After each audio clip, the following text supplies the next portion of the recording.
Namaste from Vivek Tiwari, Kaivalyadhama, Lonavala.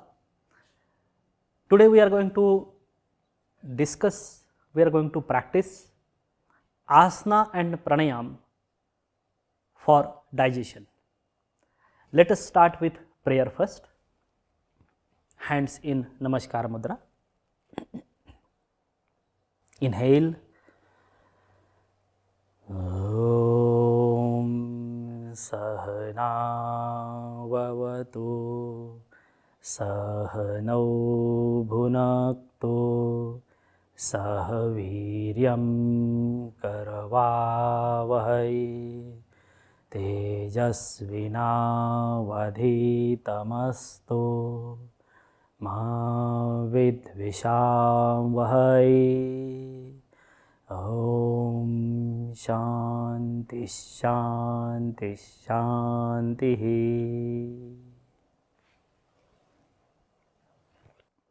Slowly release and open your eyes.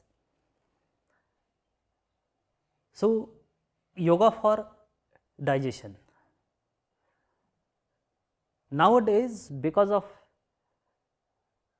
our food habits, fast food, junk food, oily, spicy, this, that, whatever that means, I always call it as a garbage you are pushing in your dustbin, in your stomach.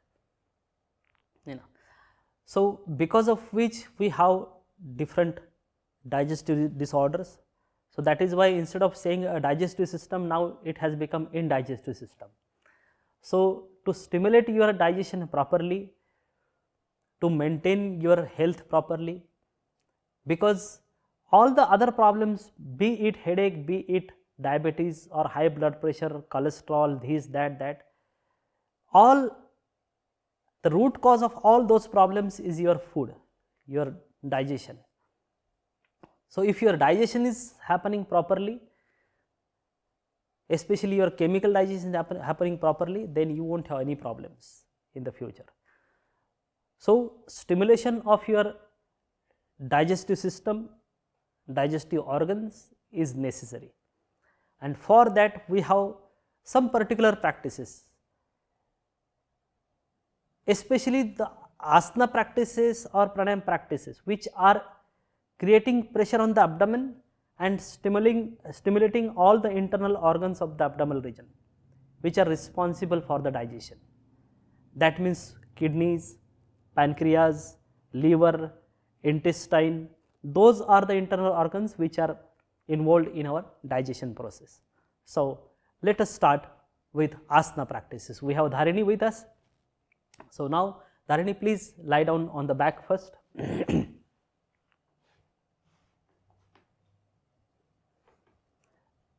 In the starting position, then we are going to start with one important asana, that is known as crocodile variation, or it is known as Merudanda Abhyas, which is twisting.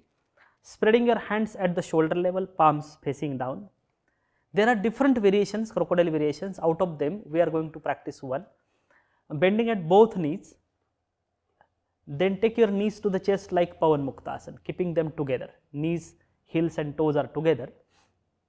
Keeping them together and close to you, now you are slowly twisting your lower body to the left side and face to the right side, so that your right leg is coming exactly over the left leg, knees are coming close to the armpit and heels are coming close to the hips.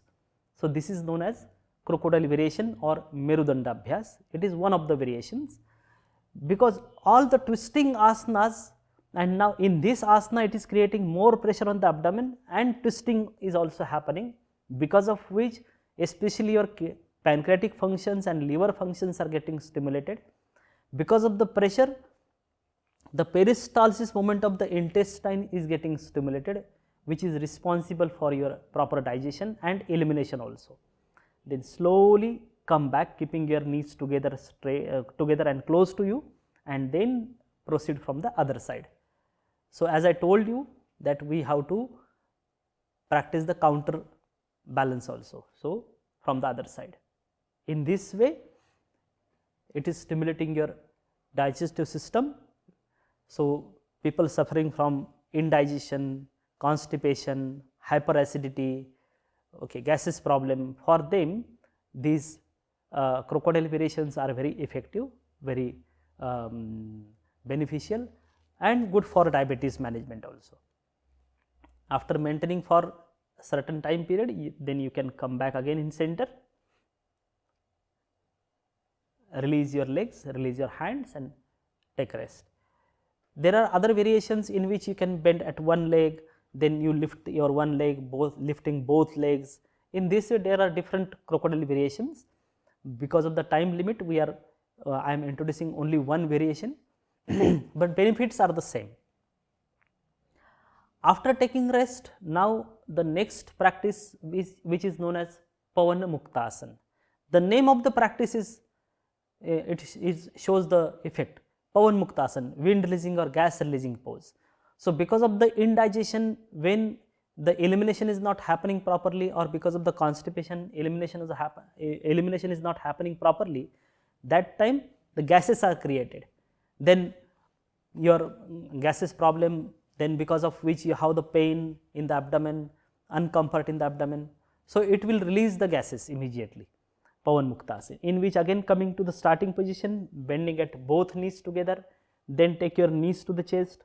Those who are beginners, those who are having extra abdominal fats, not able to hold both legs or bend both legs, they can practice with one leg only, one by one.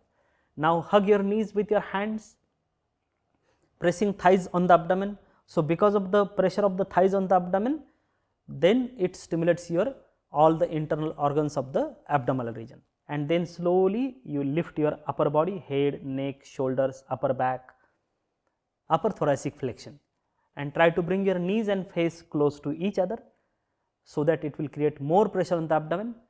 So your pancreas are getting stimulated, liver functions are getting stimulated, then the peristalsis movement, kidney functions, all are getting stimulated. So good for the digestion and good for the diabetes management also. You can maintain it according to your capacity. Before feeling suffocated, before feeling uncomfortable, you can release slowly. And day by day, after the practice, you will be able to maintain final position for longer time, you will get more benefits. Take rest in Shavasana again, relax for some time. So by practicing this particular asanas, it is stimulating all the internal organs of the abdominal region. See, all internal organs, important organs are situated in the abdominal region only. Okay.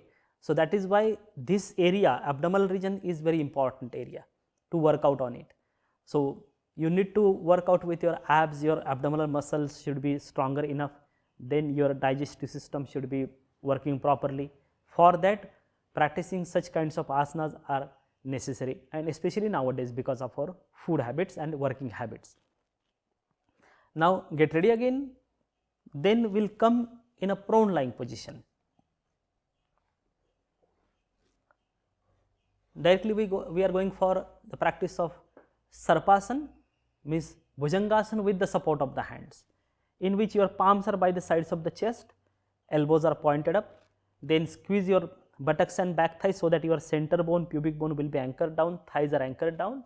Then first, without support, you start to lift your upper body till the belly button, and after that, taking support of the hands without hiking the shoulders, widening at the collarbone, you lift up yourself till the pelvis. Okay. In this way, when you are going in the extension with the abdominal connection, it is very good for digestive disorders, good for those who are in constipation, indigestion, gases problems, good for diabetes management. It develops the strength of your spinal muscles and back muscles. Okay. So this is Sarpasana or Bhujangasana with the support of the hands. Slowly come down and take rest in Makarasana. So Bhujangasana can be practiced without support of the hands till the belly button. Those who are having spinal problems or heart problems, for them taking support of the elbows in a simple way. those who don't have any problem and those who are regular practitioners, advanced practitioners, for them Sarpasana till the pelvis. Even after that again further development, that is upward facing dog, Urdhva Svanasana. So effects are the same, but challenge is more and more, increasing the challenge. Okay. After taking rest in Makarasana, again get ready. Now we are going for one more important practice, that is known as Dhanurasana. Okay. This Dhanurasana, bow pose, in which you are bending at the knees, then holding your ankle joints with respect to hands firmly, then slowly lifting your lower and upper body, squeezing your buttocks, back thighs, engaging your abs, and then come up in this way, so that your whole body weight is coming on the lower abdominal region. Okay, that is the place of the gastric fire. So that gastric fire is getting stimulated, your digestive fire is getting stimulated. So very good for digestive disorders. Okay, and it improves your digestive capacity, stimulates your peristalsis movement of the intestine, especially the large intestine is getting stimulated. Then your liver and pancreatic functions are getting stimulated, good for diabetes management also. Dhanurasana. Very slowly you can release and relax in Makarasana. As whole body weight is coming on the abdominal region, so your abdominal muscles are getting natural massage because of the gravity and because of the body weight. So Dhanurasana is very good to stimulate your gastric fire, so that is why very good for digestive disorders. After taking rest, now you sit back on your heels in Vajrasana first. Okay. Then slowly open your legs in front, come in Dandasana. So after backward stretch, now we are going for the forward stretching, counterbalance, counter stretch also, but it is affecting on the digestive system. That is known as Paschimottanasana, Pascha, posterior, Uttana, stretch. So the posterior part of the body is getting stretched in this asana, so that is why it is known as Paschimottanasana. So sitting in Dandasana first, then hands are by the sides of the body, then slowly you are stretching your hands at the shoulder level to the sides, then turning your palms, slowly circle your hands to the ceiling, palms facing in front, lengthen up, engage your abs, tuck the belly button in, and then start to hinge forward from the hip thigh joint, lengthening the spine as much as you can. If it is possible to hold your big toes, hold them with your respective hands, or the toes or the feet. Then if it is possible to rest your elbows on the ground, if it is possible to rest your abdomen on the thighs, chest over the knees and face between the shin bones. This is Paschimottanasana. Because of the abdominal fats, because of the stiffness in the hamstrings, stiffness in the back muscles, you may not be able to reach up to this position. According to your capacity, okay, how much you are able to stretch forward, it is up to you, but you will get the benefit. This Paschimottanasana is also very, very effective asana to stimulate your digestion and to stimulate your kidney and pancreatic function. So good for diabetes management, good for digestive disorders. Very slowly you can come up in a reverse order, especially good for constipation problems.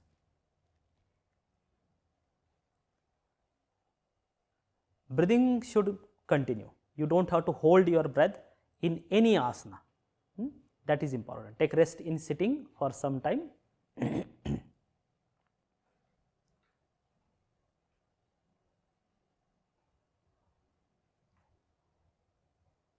After taking rest for some time in sitting, now we are going for some practices in standing. So slowly come in standing. First we will go for Trikonasana, triangle pose. Again, twisting and forward bending both are happening in this asana. Comfortable maximum distance in your legs, around 2.5 feet to 3 feet depending on your height. Then you will turn your feet to your right side, both the feet towards right side. So right foot will be turned in 90 degree easily, left foot will turn 10 to 15 degrees comfortably. Then stretch your hands at the shoulder level. Then first balance yourself, then twist yourself completely to the right side, and after twisting then lean down stretching your spine as it is, then left hand is going towards the right leg and right hand is going towards the ceiling and looking at the right hand towards the ceiling. Okay. So, this is Trikonasana, triangle pose, very very important asana for the stimulation of your digestive system and for the diabetes management. You can again, depending on your flexibility, in the beginning because of the stiffness it will not be possible to reach directly there. So, you can rest your hand on the thigh or the knee or the shin bone or the foot, whatever is possible for you. To come up very slowly with control, you will come up and then derotate. Keep your hands active as it is, change the position of the leg, turn your feet to your left, then twist to the left side and then lean down by stretching your spine, opening the chest, come down, then resting your right hand close to the left foot, left hand goes to the ceiling looking at the left hand in this way. So, you have to open the chest and twist from the upper thoracic towards the ceiling, okay, but keep lengthening the spine. Then it will create more pressure on the abdomen. More pressure on the abdomen, that means more stimulation of the abdominal organs. Slowly again come up in a reverse order, derotate, release and relax in standing. Take rest for some time. So, this is all the standing asanas mostly, they are affecting not only at the physical level, but at the psychological level, because body mind coordination is necessary for standing asanas, because they are challenging. You have to balance on your feet, sometimes one foot also. So, that is why it improves your body mind coordination properly. So, very good for stress level also and good for at the physical level. Now, one more practice which is good for digestion is known as Hastapadasana or Padhastasana, in which your feet are together. I will request Dharini to turn here, that is it, so that from the side view people can watch it properly. Then slowly stretch your hands towards the ceiling, stretch up properly, connect your abs, pull the kneecaps, engaging your abs, tucking the belly button in, then hinge from the hip thigh joint, shooting the tailbone out, lengthening the spine all the time and go down with exhale all the way. And then if it is possible to rest your palms by the sides of the feet, you can. Otherwise, again, as per your flexibility, your stiffness, your capacity, one can reach here only, one can reach here only, here only, here only, whatever. So, up to your capacity. Ideally, palms are by the sides of the feet, then you are supposed to touch your face between your shin bones, chest between your chest on your knees and abdomen on the thighs. Okay. So, you are getting stretch in your hamstrings, but your abdominal organs are getting stimulated properly, which is very good for your digestion. After maintaining for some time, then slowly you will come up, stretch up, come parallel to the ground in this way, and after that you will hinge up all the way in one unit. You will come up and then raise your hands. Relax in standing for some time, take rest. Now, after this, come in sitting, coming towards some breathing practices. First, starting with Kapalabhati Kriya. So, there is particular sequence of those breathing practices also. So, after practicing Kapalabhati, of course, it is increasing your circulation, microcirculation, and at the same time, because of the movement of your lower abdominal region, again all the internal organs are getting stimulated, especially your peristalsis movement of the intestine stimulates properly, then large intestine is working properly, and then the elimination, it helps in elimination also. So, Kapalabhati, one of the cleansing process, Shuddhi Kriya, sitting comfortable and straight. Remember, the stroke should be from the lower abdominal region, rhythmic strokes without fluctuation, active exhalation and passive inhalation. You can start now.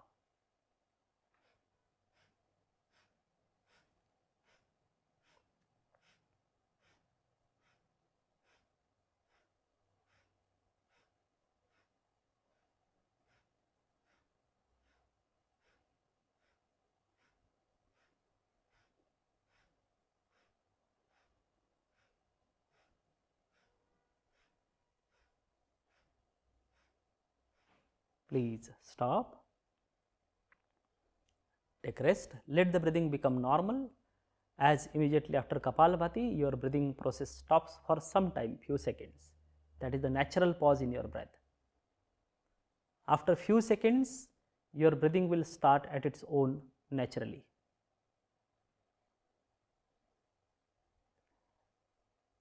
After having a normal breath, in this way you can repeat the number of rounds of Kapalabhati depending on your time availability or necessity. Okay. Now, after Kapalabhati, very important practice for digestive disorders. The name of the practice itself is Agni Sarkriya. Agni, fire. So, Agni Sarkriya, stimulation of the gastric fire. So, the place of your gastric fire is here, navel region, lower abdominal region. So, in Agni Sarkriya, you have to inhale completely, full inhalation, then complete exhalation.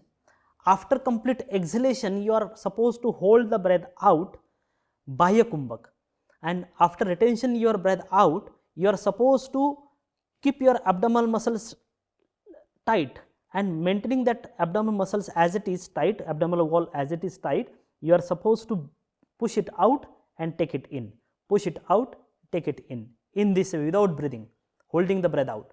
So, how many times depends on your lungs capacity or breathing capacity. So, maybe 5 times, maybe 8, 10 times, 15 times you will be able to push it out and take it in. Okay, that will be the movement of your abdominal region, lower abdominal region, by holding the breath out.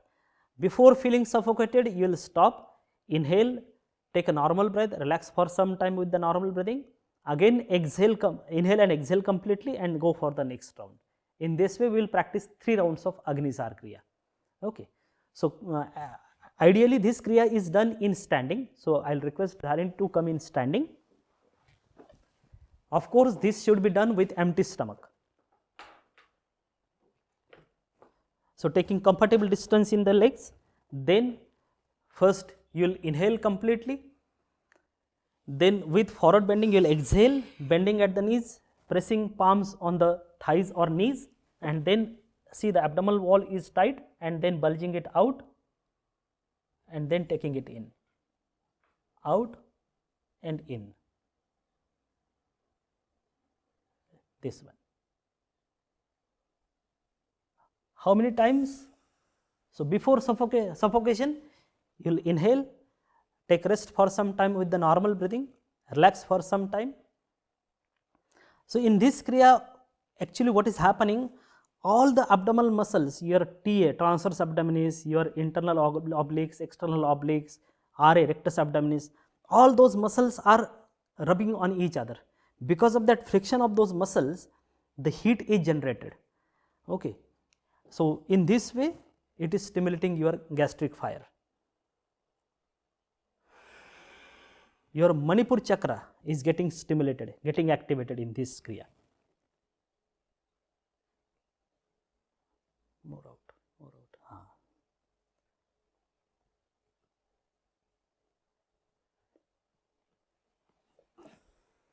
Relax.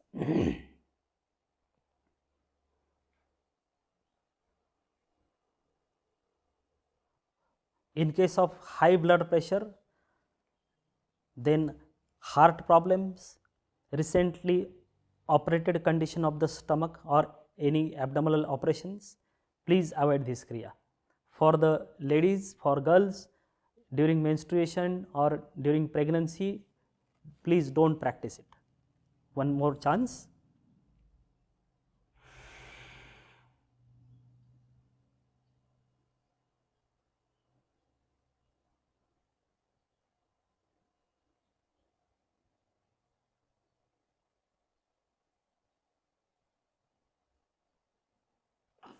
Relax. Take rest, come in sitting again.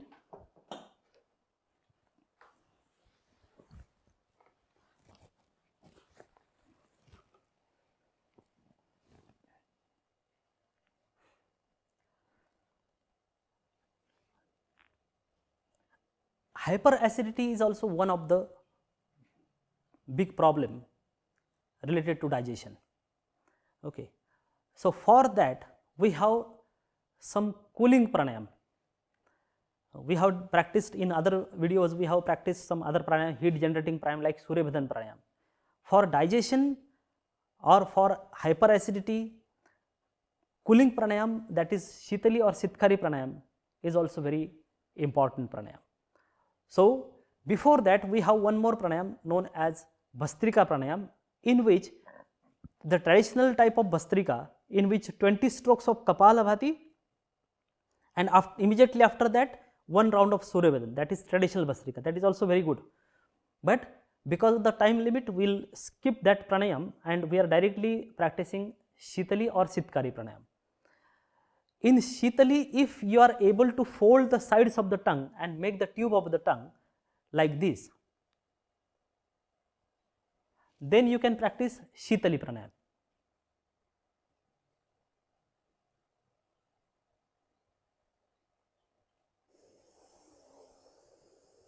So, you are supposed to inhale through that tube of the tongue through the mouth and exhale through the nose. Okay. Many people are not able to fold the sides of the tongue and not able to make the tube of the tongue.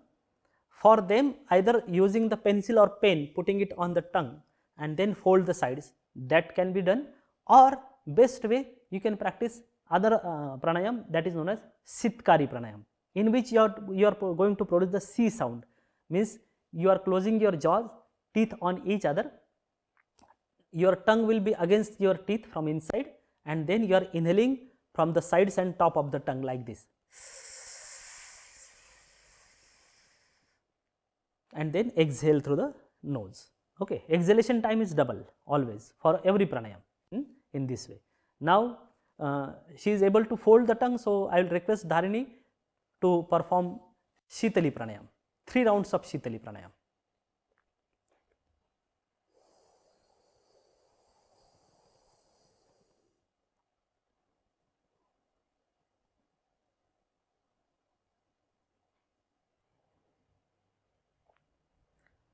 This pranayam gives a cooling effect. So, the air is getting moist because of the saliva, and because of that you are having the cooling effect. So, it is very good for mouth ulcer or those having ulceritis, gastritis, for them also it is very good, very effective for those having hyperacidity, indigestion, for them also this pranayam is very good. Especially in summer season, you keep practicing this pranayam, it will be beneficial. In case of common cold, allergic cold, or you have infection in the throat, then do not practice this Shitali or Sitkari. Now, 3 rounds of Sitkari pranayam.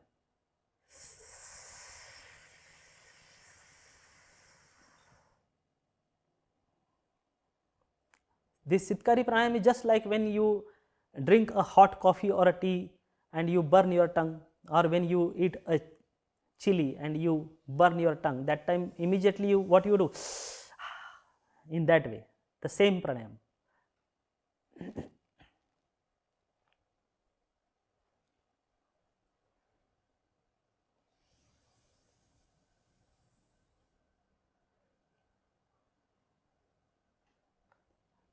So, it is not necessary to practice both pranayam, any one of them you can practice as per your comfort.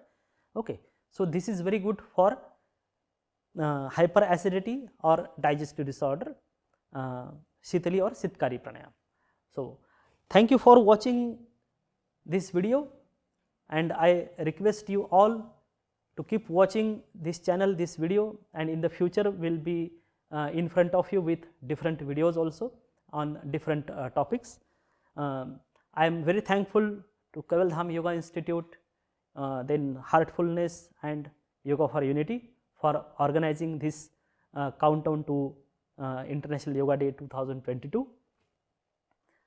We will conclude this session with Shanti Path.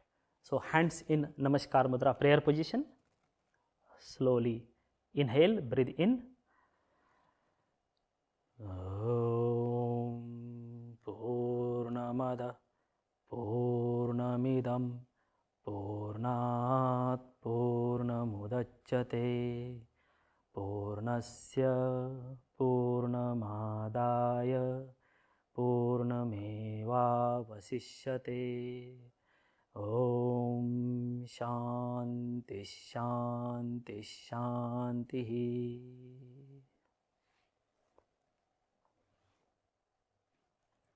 Thank you. Namaste.